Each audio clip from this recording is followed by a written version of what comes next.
From various different people, my lawyer,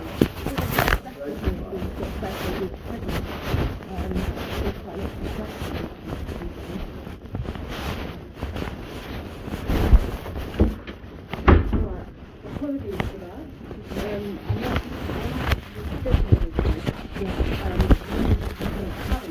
Yeah, I was in Paris. I got an overnight coach, so I could be back here for the meeting this morning. Okay, so yeah. So what I thought is, because you said you wasn't going to come, I thought, let me just do a courtesy home visit, see if you're at home.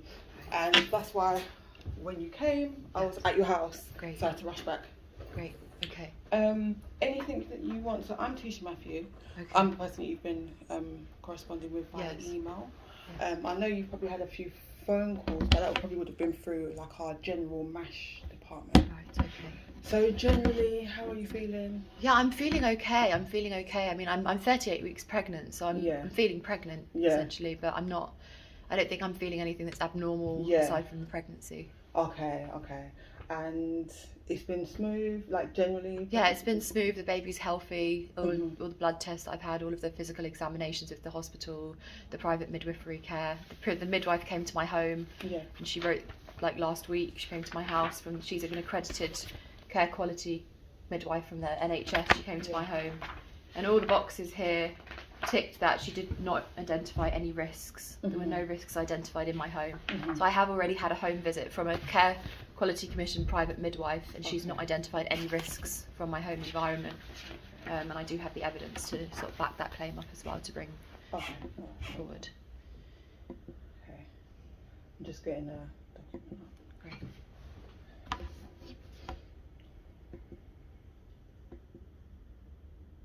Is there anything that you wanted to kind of ask first, or? Well, essentially I wanted to ask, the first referral that I received was from my parents, and that referral was cancelled. I also have that in evidence in writing that referral wasn't being taken forward in the case, and it's been confirmed by my parents. They were happy for that referral to be cancelled because I've since gained more support from various different teams. I've paid for private midwifery care. I know you speak very fast, so you're saying your parents have since retracted their referral, but that referral was already cancelled, and they've confirmed that they were pleased to hear that. They were pleased to hear that referral had been cancelled.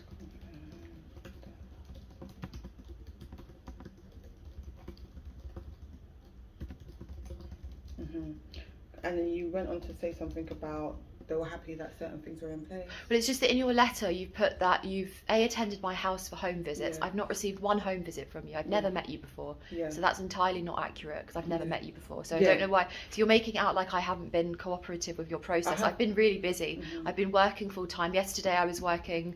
The week before that I was working on a BBC production. Yesterday I did a 7-hour shift at the Roundhouse in Camden, doing hostessing with the team at a big awards ceremony with loads of celebrities there. Like, I've been extremely busy. I haven't had time to be coming all the way in to have meetings with you, but you haven't visited my home, so I don't know why it says that in the letter.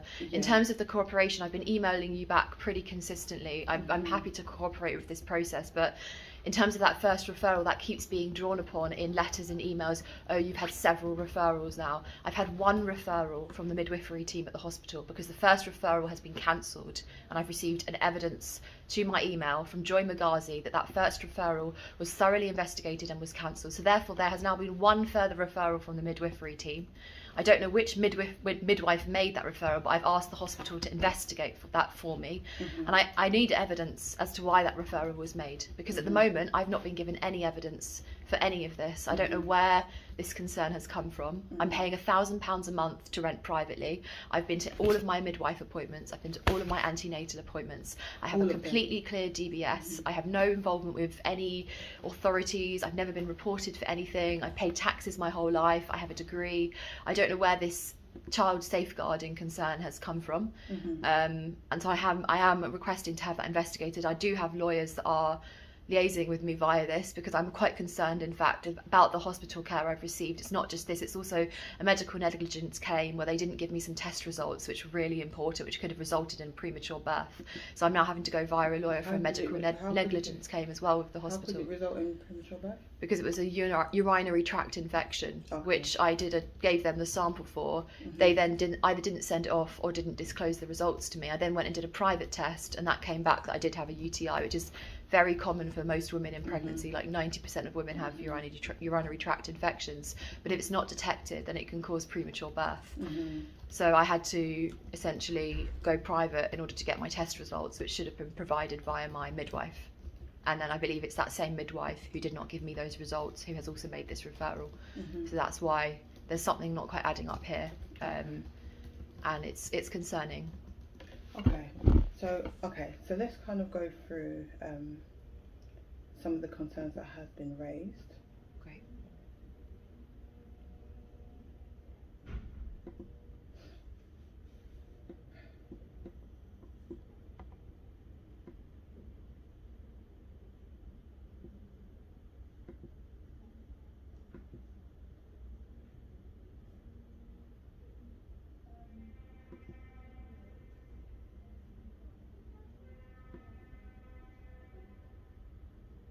Okay. So one of the concerns is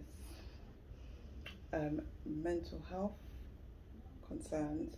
I don't know if, like, what it is yes, there are parents who may have mental health, but I suppose it's in terms of how it's being managed. We need to kind of get an understanding. If someone is, and this is why it's important to talk to you, if a concern has been raised, we have to kind of speak with you to kind of see how that concern is being mitigated. Right. So the issue is not having a mental health concern. The issue is this being resolved? Are you looking into support for it? Are you going through the relevant channels? That's the concern. So we aren't concerned if you have mental health. But we would like, if you do have any mental health issues or concerns, that you're seeking the appropriate advice for it and support. Yes. So can you tell me about your mental health? So generally first. Generally with my mental health, I must be very clear, I do not have any diagnosed mental health disorders. I do not have schizophrenia. I do not have bipolar. I have never had any mental health diagnosis previously in the past. I did have some IAPT therapy about 4 years ago when my mother had cancer. My mother had breast cancer. My best friend's mother died of colon cancer. So I was experiencing a lot of bereavement via cancer in my family. So therefore I sought an NHS counsellor to deal with the cancer bereavements. So did you say your best friend's mother? My landlord's sister-in-law and my best friend's mother, who lived 2 minutes away from me and essentially owned my house, died of cancer. And so that was very, very close to me in proximity and in terms of relationship wise. And then about 6 months after that, my mother got cancer, and so she had radiotherapy for about 8 months. So I had to have a lot of mental health support during that time to deal with my mother having radiotherapy, mammogram scans, invasive surgeries, also cataracts operations. And it was a very distressing time for me. Was the cataract caused by was it a side effect or was that separate? I think it was separate, yeah. Okay. But I did that therapy for the cancer bereavements, and at the end of that therapy, if the therapist had a concern, I had 3 therapists to deal with the cancer. If she'd had a concern, she could have referred me for a full mental health assessment. And at the time, she gave me a call and she specifically said to me, I'm not referring you for this mental health assessment because I don't think you need it. Okay. And that was her knowing me very, very thoroughly throughout the entire, I don't know how many sessions I had. I'd have to get that sent to me, but it was, fair few sessions. And she said she didn't think I needed a full mental health assessment. I don't have any formal diagnosis. In terms of mental health, it's an important issue. Everyone needs to manage their mental health. There's a lot going on. We've had COVID. We have issues with pregnancy, hormones, hormone fluctuations during pregnancy. A lot of women do get prenatal depression, so I'm aware of that. So I do manage my mental health. I've been in touch with Pandas. I go to a support group on Mondays with other mothers, other pregnant women. I've been for the last 2 Mondays. That's a group of women, about 7 people who are all... Yeah, Pandas, they provide mental health support for pregnant women. And I go there every Monday for a support group. There's also a support group called It Takes a Village. They provide mental health support for pregnant women, and I'm involved with them. I've called up La Leche League. I've been involved with loads of different organisations to manage it. Is La Leche League to support breastfeeding? Yes, for breastfeeding. So just generally every kind of pregnancy organisation that's around, I've accessed, I've called them up, I've been involved with them, I've gained support from them in any way that I can. And so yeah, I mean I've been trying to manage, I do swimming, I eat well as much as I can. Is swimming a routine thing or ad hoc? It's a routine thing. Okay, I'm a member of Fitness First, and they have swimming pools. I pay £81 a month for my membership, and they have swimming pools they have swimming pools at some of the gyms, which I go to several times a week, just to relax, to take some of the weight off my feet, the stomach, the extra 12 kilograms I'm carrying, and to just, try and do good things for my mental health, essentially. Okay, so there's no diagnosis, but I understand. Okay, so what happens is there's thresholds. So when we receive a referral, yes, the first point of call is to contact you, which you have been contacted via MASH. yes.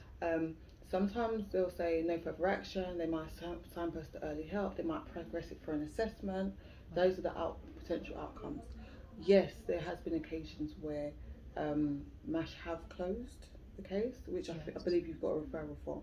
However, what happened is, just to kind of clarify a little, because I know that you had a concern about the midwifery team doing a referral. Yes. What happens is, when we receive referrals of similar concerns, sometimes a decision is made to override consent, but these things are documented.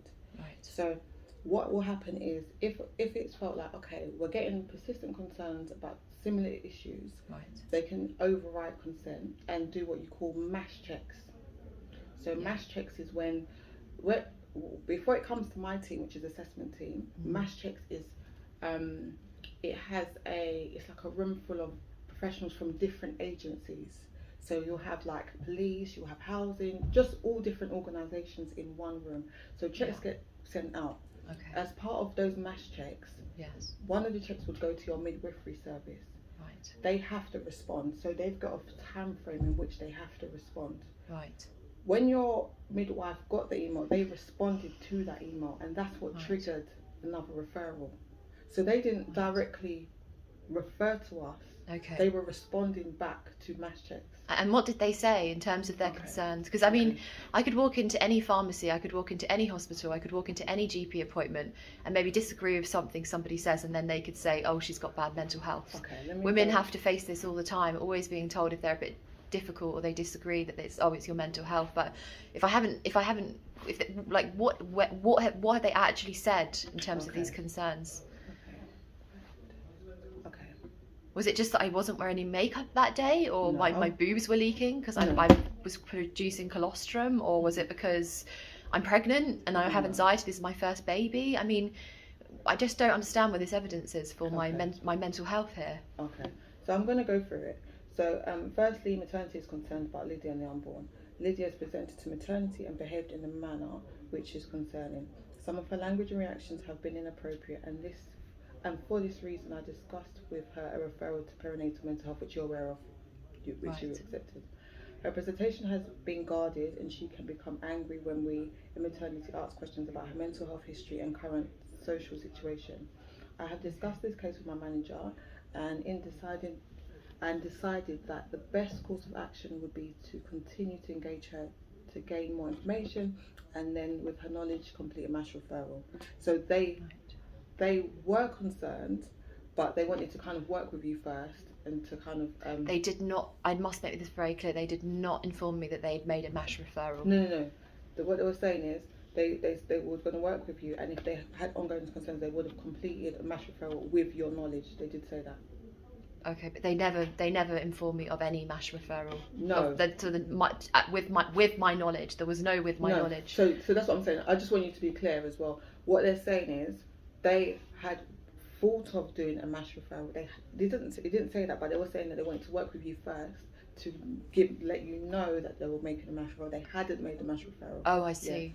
Yeah. Unfortunately, following the second referral from the family, Lydia has claimed to our legal department as she mistakenly believes the referral has come from our service. So that's why I wanted to clarify with you. They hadn't made a referral to our service. Yes, that was the case at the time. I thought that referral had come from them, and they made it clear to me that they had not made a referral for me. They responded back to our request. Right. So unfortunately, so Lydia no longer wants me to provide her antenatal care. My concerns are as follows. Strange behaviour. So Lydia is an articulate woman. Okay, so just to interject here, so what's happened here is I've expressed a legal right, and I did say this from the very beginning. I said I don't feel comfortable with you as my midwife, as I have every legal right to do. I didn't feel comfortable with this particular midwife, mainly because of the fact that as I said, I'm liaising with a lawyer at the moment for the fact that my test results did not come back to me. I never got those test results. I had a health condition, wasn't told by the hospital, had to go private. Was given antibiotics 4 days and it was all treated, but she didn't tell me that I had an infection. She didn't tell me. So why would I want to keep a midwife that's literally not told me that I have an infection that could affect my son and affect my health? Slow it down, so just so I can kind of document what you're saying. So yeah, of course, absolutely, absolutely. So did not feel comfortable with a particular midwife because of the test results. Yeah, because of the test results problem. Yes. So what was you saying? Was you requesting another doctor, or was you just moving care? I have it in an email evidence. I was just saying I request another midwife from the city midwifery team because I'm not comfortable with the fact that I haven't had these test results disclosed to me, because it's very, very much a health concern. Mental health's one thing, but physical health for my baby is another thing.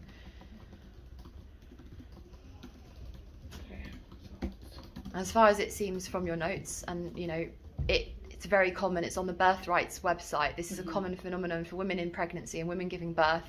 If their healthcare provider disagrees with something that they say or isn't happy with something that they've done, they may often make referrals to, for example, social services for mental health, or they may make claims or, you know, respond in a way that isn't appropriate to just maybe feeling like they're being personally vindicated, when in fact it was just a matter of me saying I just want a different midwife because something is not working here, and I have to give birth to this baby, and you have to feel comfortable with your midwife when you're giving birth. It's like the most vulnerable, intimate, you know, experience you have, giving birth with another healthcare provider, and I need to feel comfortable. I need to be able to trust who I'm speaking with, and I asked to speak to another midwife. There's probably 70 midwives in that team. I don't think it was any skin off her nose. She's not a midwife who specialises in the birth itself, because that would be a duty midwife anyway. But then it seems like in response to that request, then that was when her referral formally came through. All right, so I've noted that. Late booker. The pregnancy was booked late at 24 over 40 weeks. Lydia is not forthcoming about reasons why, and when questioned, became defensive and angry. I mean, that's a matter for a lawyer, because somebody's defensive and angry to one person is somebody's passion, or somebody's enthusiasm, or somebody's boldness, or somebody's confidence, or somebody's knowledge, or somebody else's, like, saying that you feel like somebody's attacking you, you know, is quite a subjective thing to say. I don't think that I'm an aggressive person. I've never been, you know, as I said, my DBS is completely clear. I've never been in trouble with the police. I'm 28 years old. This baby's 38 weeks gestation now. I mean, I don't know what to say. This is why I requested to change the midwife, because I said that it clearly isn't a very good match, because personality-wise, in terms of the test results, something here is just not meshing well. Okay. So in terms of being a late booker, is there any particular reason? I went to my GP and he told me I was pregnant. That was literally it. And then I was just trying to figure out where to get my healthcare, and I just decided to self-refer to the Royal London Hospital on Whitechapel Road. It was a late booking, but it was just a matter of timing. Like, I found out I was pregnant from my GP. I can request my medical records. I've had contact with my GP since finding out I was pregnant. Until that point, did you not know you was pregnant? What was the reason that you went? I just didn't know I was pregnant. Like, I just didn't know. It's quite common to not know you're pregnant for a while, to think maybe you just have bloating, or you just gained weight, or I think it was at about like 16 weeks of pregnancy that I went to my GP with him, and my GP did the urine test in front of me to check to see if I was pregnant, and then he said, "Oh, it's positive, you are pregnant." And then from that point onwards, there was a waiting time for care with the maternity services. Like, there was I gave in the referral, and then there was a wait. I had to wait like 2, 3, several. I'd have to check exactly, but I had to wait several weeks for the referral to be picked up by the hospital, to have the booking appointment, the scans, and come back, more scans, blood tests, all of that kind of stuff. Okay, so is your and this is all recorded in my medical records. You can get all of this in my medical records. My GP could send you a letter about that appointment that I had with him. Okay, so is your periods irregular? Is there a particular reason why you didn't? Yeah, my periods are irregular. I noticed in one of your emails I think you sent to me, did you mentioned termination. Was you considering termination? Did that help contribute to why there was a lapse of time or anything like that? No, I never considered termination. Okay.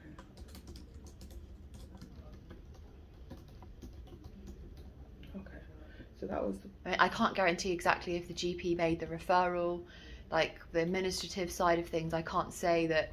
Like I gave him my self referral, but in terms of like for example, right,